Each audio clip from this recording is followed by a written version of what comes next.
Hello, parents and guardians and supporters of Catholic education in Ontario. I'm so pleased to present at your provincial conference on the theme of empowering parents. So today I'm going to share a presentation on empowering parents to become experts in humanity. So I'm pleased to share the next 45 minutes or so with you. I hope you enjoy, and I hope to connect with you soon.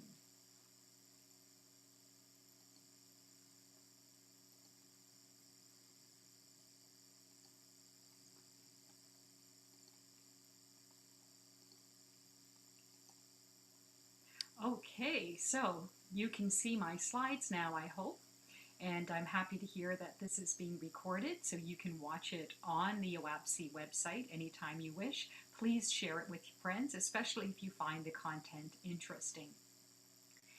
The content I'm about to share with you today is content from my most recent publication, Experts in Humanity, A Journey of Self-Discovery and Healing, published by Novalis Publishing. I'm also pleased to share that the book was awarded first place in the category of family life by the Catholic Press Association of the United States and Canada. So the book is designed for you, parents, anyone who wants to be married, anyone who wants to take the time to reflect on their family of origin, various issues that have an impact on their decision making and on their behavior. And my hope is the content in the book will help you to form your child, answering the call to holiness and knowing that God loves all of us. So let's get started. Why do we need experts in humanity, and where did I get the title from? Well, the title was inspired by an early address of Pope St. John Paul II, who in 1985 said, quote, "We need heralds of the gospel who are experts in humanity, who know the depths of the human heart, who can share the joys and hopes, the agonies and distress of people today, but at the same time, contemplatives who have fallen in love with God," end quote. So in other words, he's saying we need people who not only know Christ and love him and have encountered him, we need people who have deep insight into the human condition. People who understand humanity and the various factors that influence human behavior. People who understand the needs of parents, single parents, children who are at risk, and others who are in need of resources and assistance so they can be and become the people God has called them to be. So we should start by talking about the gift of freedom and responsibility. So a reminder that we were all created in the image and likeness of God. So what does it mean to say we're created in God's image? It means we were created to be like God. We were created with dignity. We were created to exercise our free will so that we can experience authentic freedom. God has designed us to grow in self-knowledge, to know who we are, and to know who we are called to be. So in order to be the image of God in the world, he wants us to be free to love without fear and free to reason without fear. Now, for many of us, this involves a process. It involves a process that begins the moment we say to God, I want to be free to love without fear, and I want to be free to reason without fear. Show me the way. So with God's cooperation and love and assistance, and with the resources that others can share with us, we can become the people God has called us to be. So in this presentation, we're going to explore the various factors that limit freedom and influence human behavior, especially the formation of conscience, that God-given ability we have to discern between right and wrong. that gut instinct we have that tells us that we've done something wrong and that we should do something about it. Choose wisely. So we're going to look at family of origin issues, the culture of fear, prenatal influences, postnatal influences, genetics, and we'll conclude with grace, God's free gift of supernatural power and strengthening, a free gift that God has given us, and how this is the greatest influence in our lives, especially if we have an active conscience and we can respond to God's will in our lives. So this is very, very important. And again, if you like the content, I encourage you to buy the book. I would love your support, and you can have then access to all the great studies to which I will be referring in this presentation. So what are some of the obstacles to authentic freedom? And again, what do I mean by authentic freedom? I mean the freedom to love without fear, the freedom to reason without fear, because fear can make us irrational. So fear is the number one obstacle. Ignorance, so in other words, not knowing any better. So all of us, as we grow and mature, as we track our moral development, should go through 3 stages. As infants, as toddlers, we're in the I do not know any better stage, right? We're so appetite or desire driven. Going to knock over a sibling's blocks and not understand why our sibling is so upset. But then as we get older, after around age 3, our ability to reason starts to develop. Our conscience starts to develop. And we move into the second stage where we should know better. So we do our best to do the right thing, but from time to time, either because of weakness or fear, other pressures, social pressure, peer pressure, we end up doing the wrong thing. But then because we have a conscience, we feel badly and we say to ourselves, oh, I'm so sorry I did that. I should have known better. But then with God's grace, we should move up to level 3, where we do know better. So most of us throughout our lives are going to hover between I should know better and I do know better. So my hope is with God's grace and the resources in this book, we can work on moving toward step 3, where we do know better. We can love without fear. We can reason without fear. We're going to look at how lack of nurture has an impact on our behavior. We know that love forms the person and informs our identity. So love and nurture, so very important. We're going to look at the issue of generational trauma and epigenetics. And of course, the danger of not having a conscience that is well formed, and some of the reasons why some people do not have an active conscience. And of course, why it is so important to know that God loves us. God loves us unconditionally. There is no adding to God's love or deleting from God's love, because his love is perfect. It is unconditional, regardless of our behavior. So important that we remember that. God loved us into being and desires a relationship with us, but he honors our free will, and so he waits for us to cooperate. He waits for us to say, yes, I'm ready to do this very important work and become an expert in humanity. So let's begin with family of origin issues.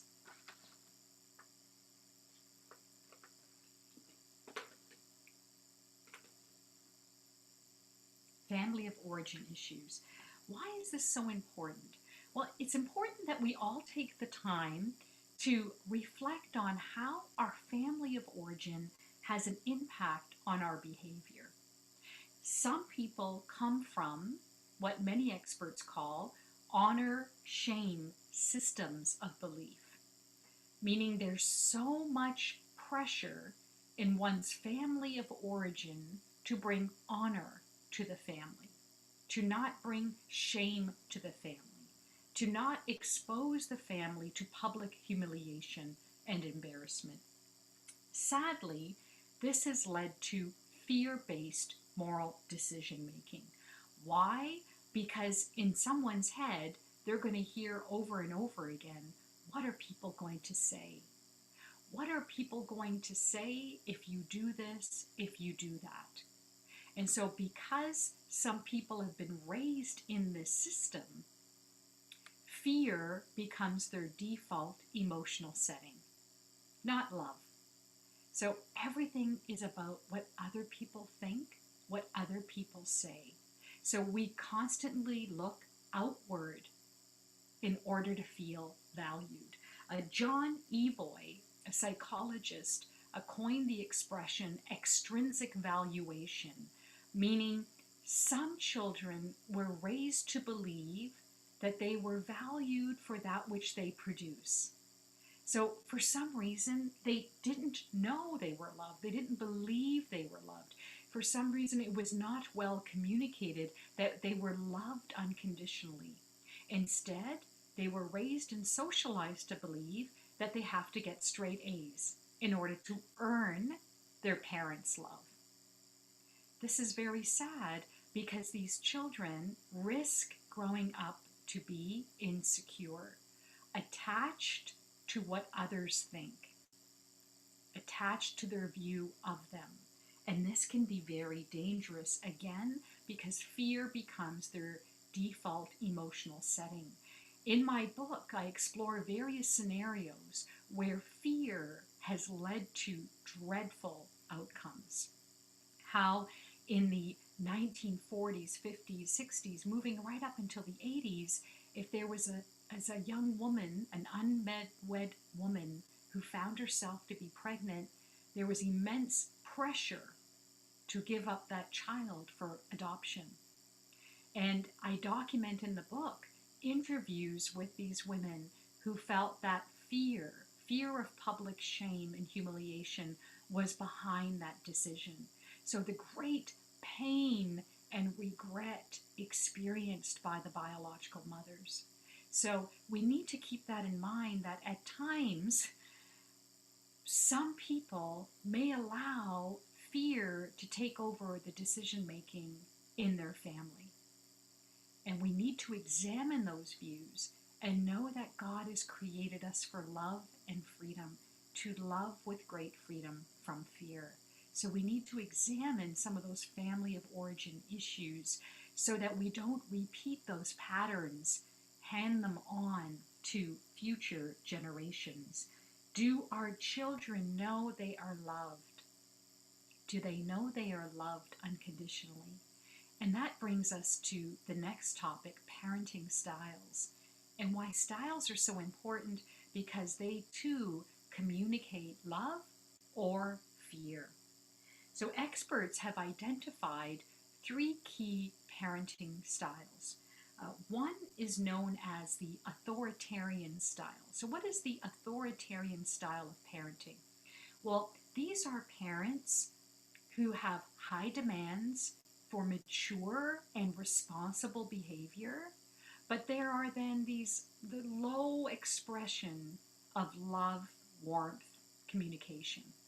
So these children, in some cases, may become high achievers because so much has been demanded of them, but they may be insecure because they may feel they have to earn someone's respect or love. So they may do well in the workplace, but if somebody disciplines them, it may rattle them because they don't have the security.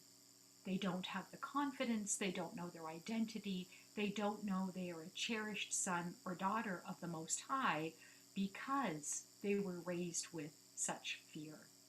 The second parenting style that has been identified is the permissive style. So what is the permissive or jellyfish style of parenting? Well, it's the exact opposite of the authoritarian style. So parents who are permissive express their love freely. They love their children know it. They affirm them. So lots of warmth, open communication, but very low expectations for mature and responsible behavior. Now, I believe it was Reg Bibby, the Canadian sociologist, who who in his writing and in his presenting has spoken of helicopter parenting. Parents who kind of hover, parents who help their kids with their homework, their science fair projects, parents who are overprotective to the point that they're disabling their children, they're not allowing them to be free and to make decisions. We also have the case of parents who cover up for their children.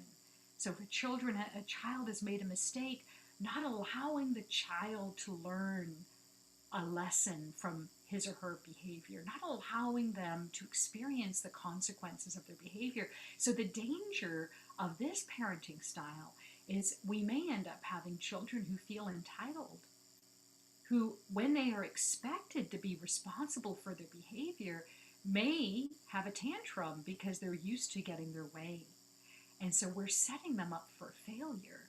We're not setting them up to build endurance and character, to learn from their mistakes, to be humble, to accept correction, to get up, to move on, and to learn from their mistakes, because there's so much information that can be extracted from mistakes. We can learn so much about ourselves and about others. So it's good that the child feels loved, but you also need that justice piece, right? Our God is a God of mercy and a God of justice.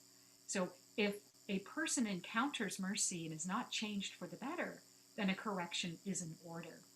And God is asking us to be like God in our parenting style. So when a child knows they're loved and then they are corrected, it's not going to rattle them or destroy them. They're confident because they know they're loved. They're not going to lose our love, but then they will pick themselves up and they will keep going. They will learn a very valuable life lesson from their mistake. Now, what is the ideal parenting style? Well, experts refer to it as the authoritative style. The authoritative parenting style has the best of both authoritarian and permissive styles of parenting. So from the authoritarian style, we have parents who have reasonable expectations for mature and responsible behavior that is age appropriate. So there's no reason why an 8-year-old or a 7-year-old can't pick up toys, clean up after themselves, make their bed, show responsibility, grow and learn, become more mature. So that's a really good piece from the authoritarian style. But then from the permissive style, we extract that wonderful, warm communication that is expressed by permissive parents. So we have mature, responsible children, right, who know they are loved, and they can then make decisions based on that love, knowing that their parents will love them and welcome them even if they make a mistake. But because we love them, we don't want to leave them where they're at. We want them to learn from their mistakes, to grow, to mature, and to know that God loves them and God is calling them to be the best version of themselves. So again, that authoritative style, reasonable demands for mature and responsible behavior, lots of love and warmth communicated in their parenting style. Now, there's some interesting research that I share in my book on the importance of the father-daughter relationship when it comes to at-risk behavior. Now, of course, not only the father-daughter relationship, but of course the father-son relationship. So if you allow me for a moment, I'm going to read from my book and share with you some of this exciting research on fathers and daughters.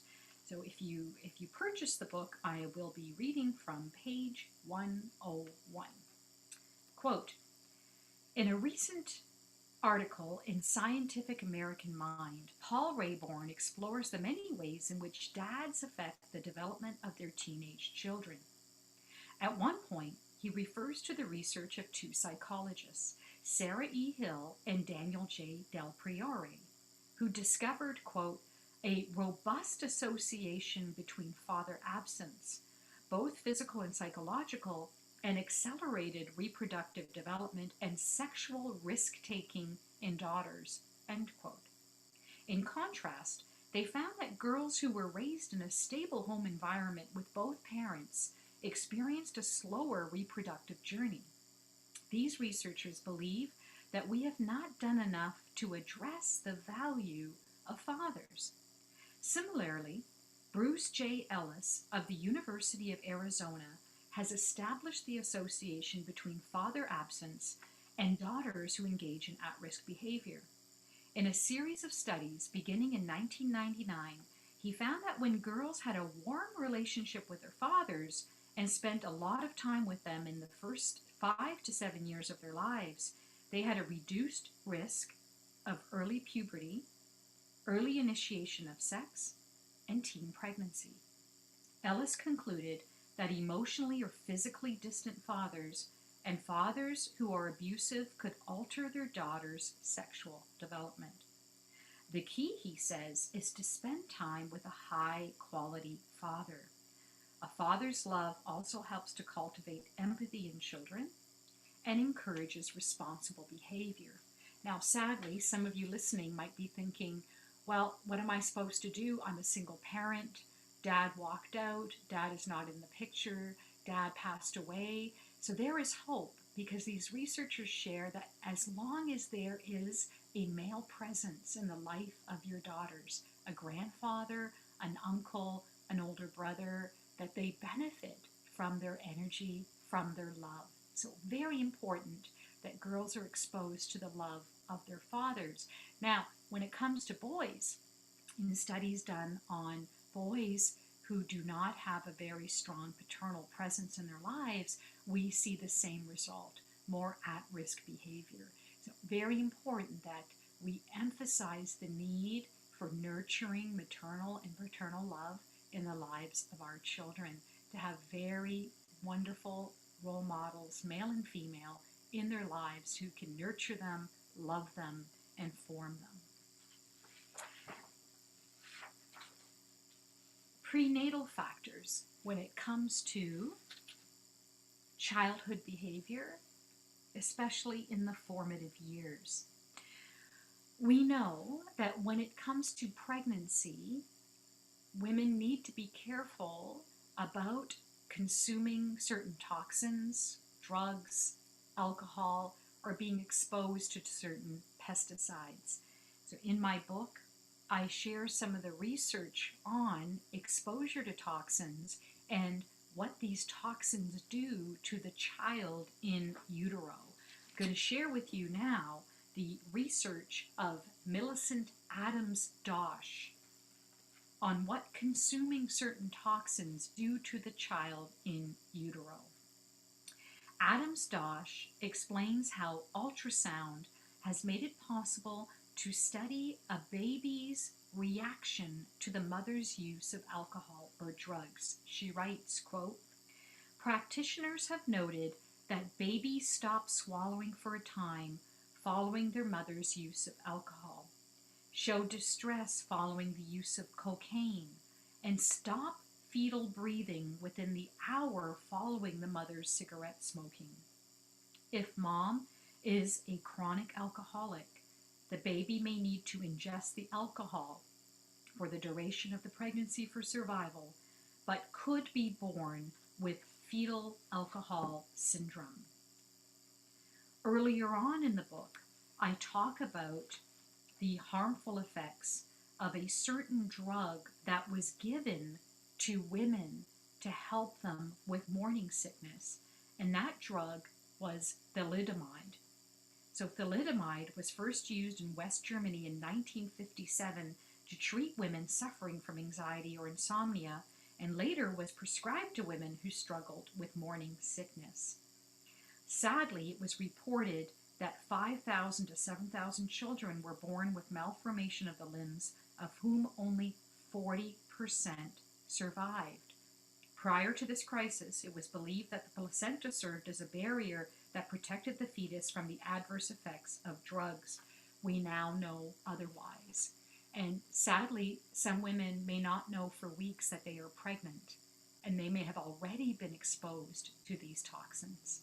So important that we educate our children, those of you who do marriage prep, to include this information in your marriage preparation courses. Important that we help women understand the importance of good prenatal health care. Now, the men are not off the hook.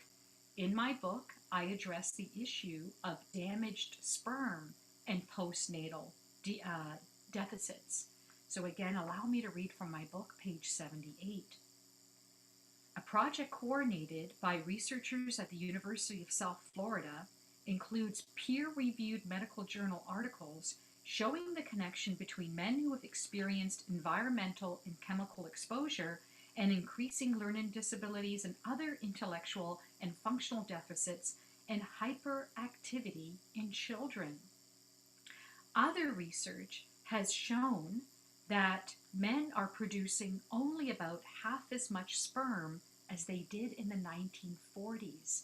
In fact, just the other night, Steve Paikin on the agenda, TVO Ontario, interviewed 3 experts on this very important topic. So it's important that we educate our sons and our daughters, use this information so that they're prepared when they are ready to procreate and raise children, that the health of the mother and the father will have a huge impact on the health of the child. Postnatal factors. Dr. John Bowlby was one of the first experts to study what is known as attachment theory.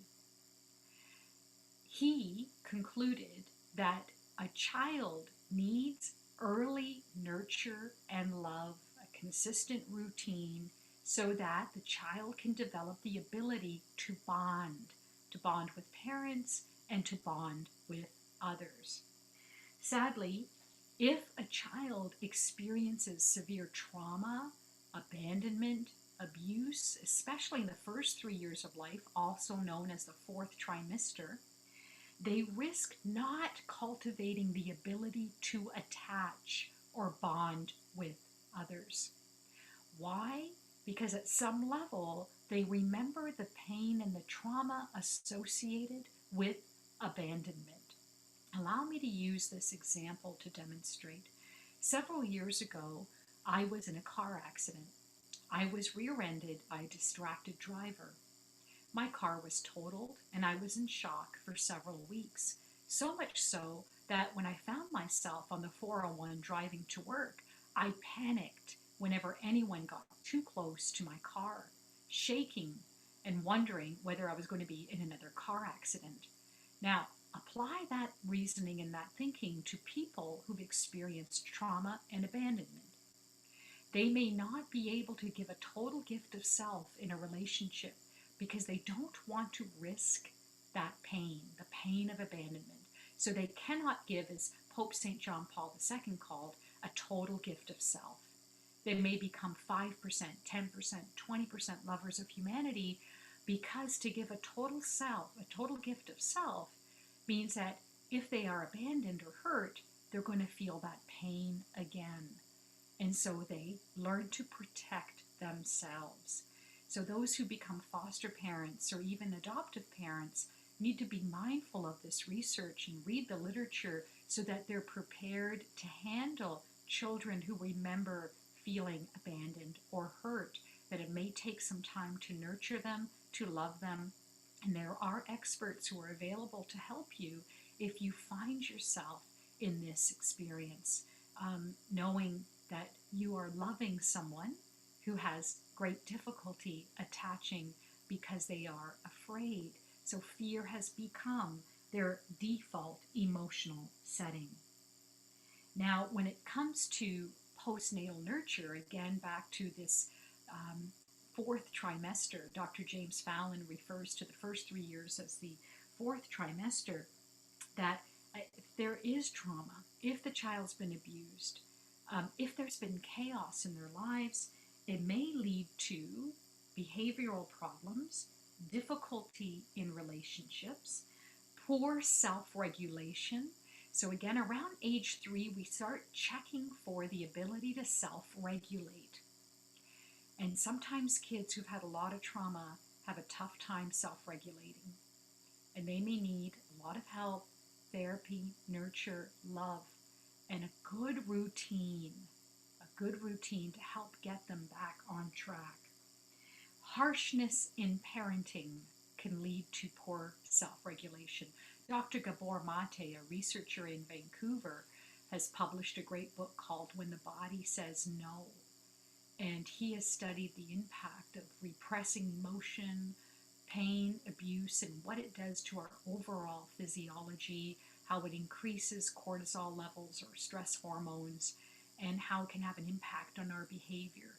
Important that we monitor ourselves, that we self-regulate as parents, and that we're mindful of how our parenting can have an impact on the behavior of our children. Which brings me to the topic of conscience and psychopathy, sometimes called social.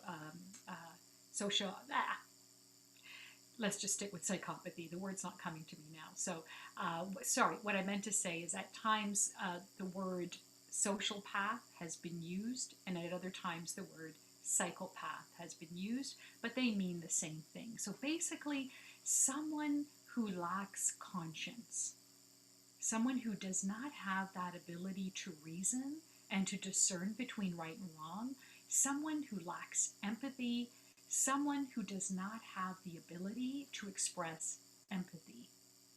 Sadly, there are some people who have psychopathic tendencies.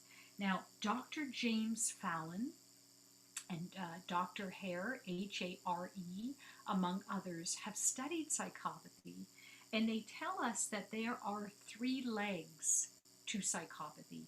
The first is that certain parts of the brain are low functioning. So when scans are done of the brains of individuals who have psychopathic tendencies, they find that the prefrontal cortex, the part of the brain that assesses consequence, that gives us the ability to reason, informs our intellect, that it tends to be low functioning. The part of the brain that helps us to self-regulate, for example. So for some reason, it is low functioning. So these individuals tend to be more impulsive, and they lack the ability to self-regulate. The second leg of psychopathy includes early childhood emotional, physical, or sexual abuse, including damage to the brain. So unfortunately, early childhood abuse slows down our ability to form a conscience. Again, that God-given ability to discern between right and wrong.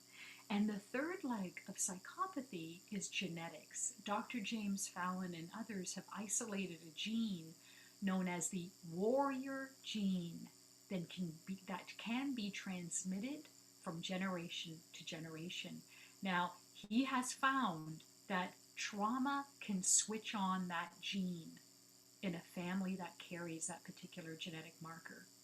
So important that we're aware of this, and this is why it's so important that our children receive early nurture and love to help them to form that conscience so they can learn to love without fear and reason without fear. Harriet McCarthy studied 293 school-aged children who were abandoned at birth, who were raised in orphanages where sadly there was not the ratio there to support them, the ratio between caregiver and child that would lead to the support and nurture that each child needed to develop and to grow. She found that there was a slowing down of the release of growth hormone in children who did not receive early nurture and love. She found that the lack of nurture can lead to problems with learning, with attachment, formation of conscience, and self-regulation. And in some cases, the ability to grow and learn and reason and mature into responsible adults. And so in many cases, these children exhibited great delays in learning and in reasoning. Important that we are aware of that, and this is why foster parents and adoptive parents need to be aware of this research because it is so important that we know that love forms the person and informs the identity of our children. Early trauma can have a huge impact on their ability to bond with people, to learn, to grow, to feel remorse, and to even express empathy. Post-traumatic stress disorder.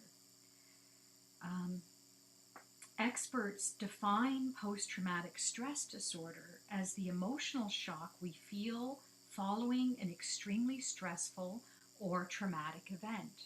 So some symptoms include flashbacks, avoiding traumatic memories, hypervigilance, hypersensitivity, increase in stress hormone in the bloodstream. Important that we're aware of this, especially when we think of the residential school trauma here in Canada. We've had many refugees come from the Middle East, many young people who've experienced trauma in their homeland, in their family of origin, who have now settled here. Important to know that they need very specialized care, therapy, support, and understanding. Now, most especially our children who've experienced the pandemic, loss of connection to family and friends, extracurricular activity. This has been very traumatic for our kids. And I'm sad to report the findings of Hamilton Health Sciences published on March 15th, 2021, finding that suicide attempts among young people have tripled over the last 4 months. That is devastating news. Eating disorders are up 90%. 70 physicians in the Ottawa area have reported the same. So very sad that experts in other jurisdictions throughout North America are documenting this trend. Again, showing that we are wired for intimacy. Dr. John Cacioppo, a researcher at the University of Chicago, has a great TED Talk on YouTube where he shares that loneliness is harder on the body than smoking, drinking, and obesity. So important that we monitor our kids, we check in to see how they're feeling, that we know there's resources out there, the Mental Health Commission, Catholic Family Services, your school boards have support, chaplains, guidance counselors, social workers. Check in with your own place of employment to see if there's support there for your own mental health. The Mental Health Association in Canada found that in a recent poll, 40% of adult Canadians said that their mental health has declined over the past year. So this has been a very traumatic time for all of us. It's important that we monitor our kids' needs. Kids Help Phone reported that in 2020, they intercepted 4,300 active suicide attempts among teenagers. And I'm sure there's so many others we don't know about. Just the other night on TV Ontario, Steve Paikin interviewed a representative from Kids Help Phone who admitted on television that they receive 10 to 15 calls a day from teenagers who are thinking about suicide. Important that we monitor our kids because they're worth it. We must be their greatest advocate. Which brings us to the adolescent brain. We know that the adolescent brain is still under construction.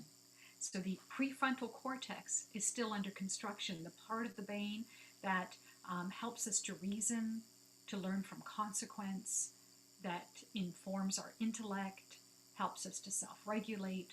All of that is still under construction.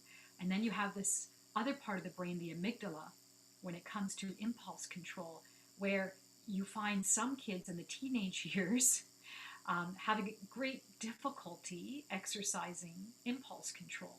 And we have the research to support that. Now, if you add family drama, addiction, abuse in the home, the pandemic, you have the perfect storm. So this is why those of you who are parents of young boys, you know that when it comes to car insurance, you're paying more for your sons and you're paying for your daughters because it takes longer for the male brain to develop. So experts like Dr. Jay Gee tells us that the male brain is developing right up till about age 25. So this is why you're paying more in terms of insurance, because when it comes to the leading causes of adolescent mortality, accidents are at the top, followed by homicide, followed by suicide. But over the last 10 years, the research of Dr. Jean Twenge, and now the research, the data coming to us during this year of pandemic, we're finding that suicides are now on the rise. So you have these kids who are at risk because their brain is developing, they're struggling, they're isolated, there's pressure with social media, the pressure of comparison, and now you have the isolation and the loneliness. So it's so important that we reach out to our MPPs and to others who can offer support, make decisions that will help and protect our young people. Genetics and addiction and various tendencies. I have been fascinated lately by the study of epigenetics. So that branch of science that looks at genes and how the environment can lead to the switching on or off of certain genes. Now, I already gave you the example of the warrior gene. And so I've been fascinated by the research of Dr. Anne-Anseline Schutzenberger, who is in France, and she has studied generational trauma, generational tendencies. She says it's very important for all of us, if we can, to go back 7 generations and track certain tendencies. Some researchers have isolated a suicide gene, meaning that some people may be predisposed to depression, suicidal thoughts, and if you add stress to it, stress in the environment, it can only make it worse. So they explain that this is why we see depression transmitted in certain families from generation to generation. Important to be mindful of it, and what we can do in order to help ourselves, to help others, to educate people so they can have access to the resources that can help them develop healthy coping strategies. When it comes to addiction, Dr. Francis Collins and here in Ontario, the Addiction Research Foundation, in their research on addiction and generational patterns, have found that if there's addiction in your family of origin, you are 50% more at risk of developing an addiction. And the other 50% is due to the environment. So a new stress that presents itself. So if there's alcoholism in the family or other addictions, you are more at risk. So this is why it's important that we study our family of origin, that we grow in self-knowledge, that we know what our triggers are, and that if there is stress, we learn healthy coping skills, of which meditation and prayer are one. So helping people navigate these negative feelings, these stressors that present themselves, surrounding them with a supportive community, with resources, mental health experts. So we need to treat the person body, mind, and spirit in order to help and educate individuals. When it comes to generational trauma, in studies done on survivors of the residential school trauma in Canada, also the offspring of Holocaust survivors, research shows that in the offspring of these survivors, you find the same high levels of stress hormone in the bloodstream. Now that fascinates me. That means that trauma has an impact on our overall physiology. Also, research on pregnancy. In my book, I cite the research of a Dr. Silvana Montanaro, who tells us that if the mother is stressed during pregnancy, especially around weeks 21, 22, 23, our female offspring risk experiencing depression and anxiety as they grow and they mature. So our overall physiological health, our neurobiological health, our spiritual health, our emotional health has an impact on future generations.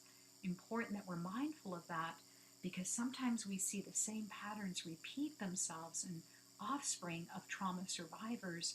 This is why we need education, support, therapy, prayer, meditation.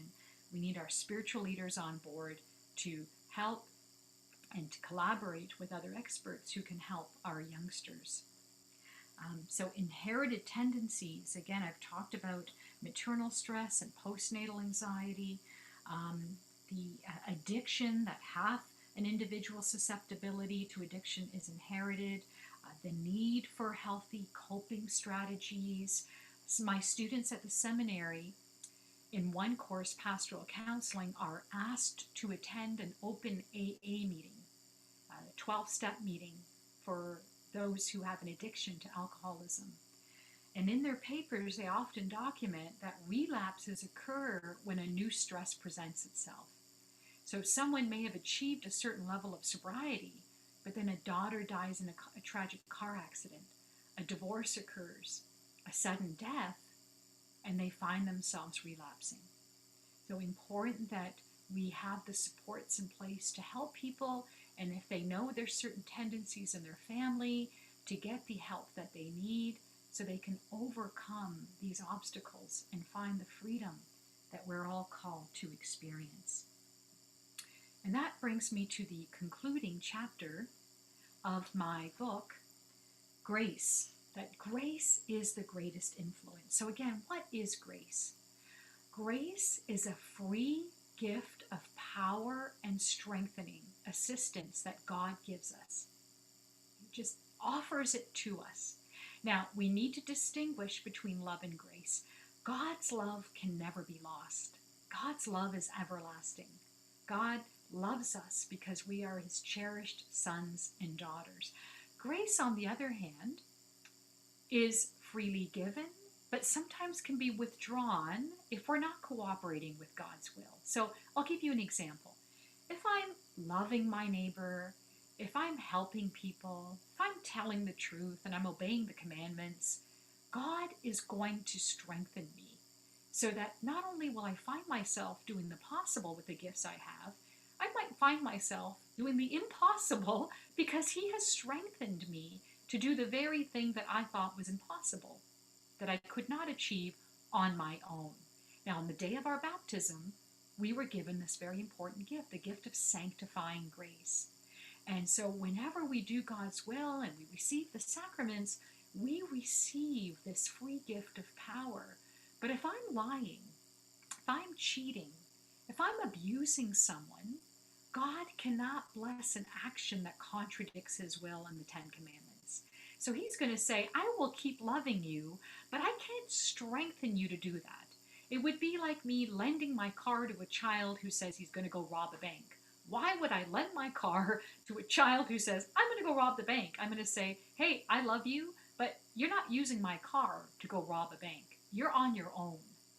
So the good news is that when we tap into this great power grid, to the prayers of others, and strive to do God's will to the best of our ability, we have access to this powerful influence to this assistance. And the good news is, even if we've made a mistake, even if we've sinned, if we surrender it to God's mercy, if we bring it to the sacrament of reconciliation, and we're now reconciled with God, and we've expressed sincere remorse for having hurt people, God is going to say, okay, I'm so happy you're humble. I'm happy you're owning it. I'm happy you're going to offer restitution. You want to be the best version of yourself. I'm going to strengthen you so you can be the person I've called you to be. And so we can then be restored to grace and be the people God has called us to be. And that leads me to some exciting research coming out of the discipline of neuroscience that shows that people who pray and meditate are experiencing great neurobiological benefits. So, for example, Patricia Treese, in her book, The Mystical Body, has found that people who pray and meditate, who learn to love, to do God's will, that there's a beautiful symmetry between the right and left hemisphere of the brain. Dr. Andrew Newberg, in his research on faith, prayer, spirituality, and brain health has found that faith is the best benefit for the brain.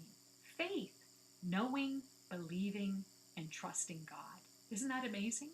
Patricia Treese has also found that people who pray and meditate on a regular basis, who are loving in their approach to God, themselves, and others, that this ability to love and to grow in faith can slow the aging process 12 to 15 years. So there are great benefits that come with prayer and spirituality.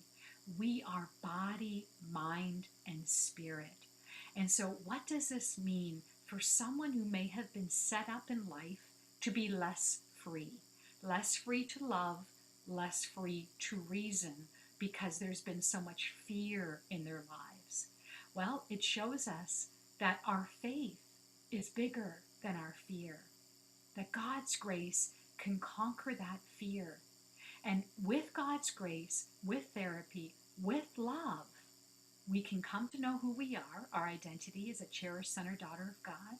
We can come to know our community, that we have a community of faith that exceeds the boundaries of this earthly existence.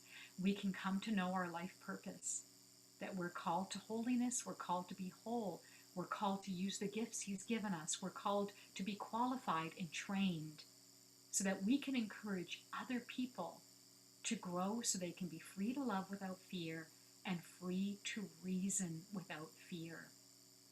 Joyce Meyer, a very popular evangelical preacher from the U.S., shares her very painful story on how she was abused and abandoned and there was trauma, and how she's become the person she is today because of God's grace, strengthening her, not allowing her darkest moments to define her. Only God gets to define us. And this is why grace is the most important influence. However, it's important that the person has an active conscience, is able to exercise his or her free will to respond to God. So we need that ability. And in order to cultivate that ability, our children need to be loved and nurtured. That will set them up for freedom and freedom to respond to God's grace. So where do we go from here? Well, important that we learn more about ourselves. The first half of my book is all about the need to cultivate certain life skills: self-knowledge, humility, the ability to forgive, the ability to communicate, to manage anger, what it means to be a perfect lover of humanity. We need to do that very important work before we can move into family of origin issues. Because when you're strong and strengthened by God's grace, when you know your identity, when you know yourself, you're going to have courage then to do this very important work. We all need knowledge of factors that influence human behavior, that increases our understanding and leads to a merciful approach to others. It encourages us to inform others to experience freedom in relationships.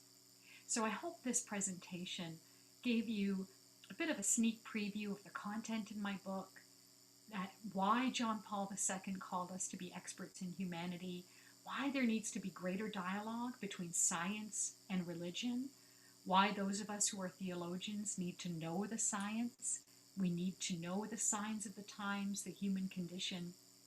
And so I invite you to visit my website, josephinelombardi.com, to learn more. And I hope to see you at some point in person. You are in my prayers. We're in this together. Thank you, and God bless.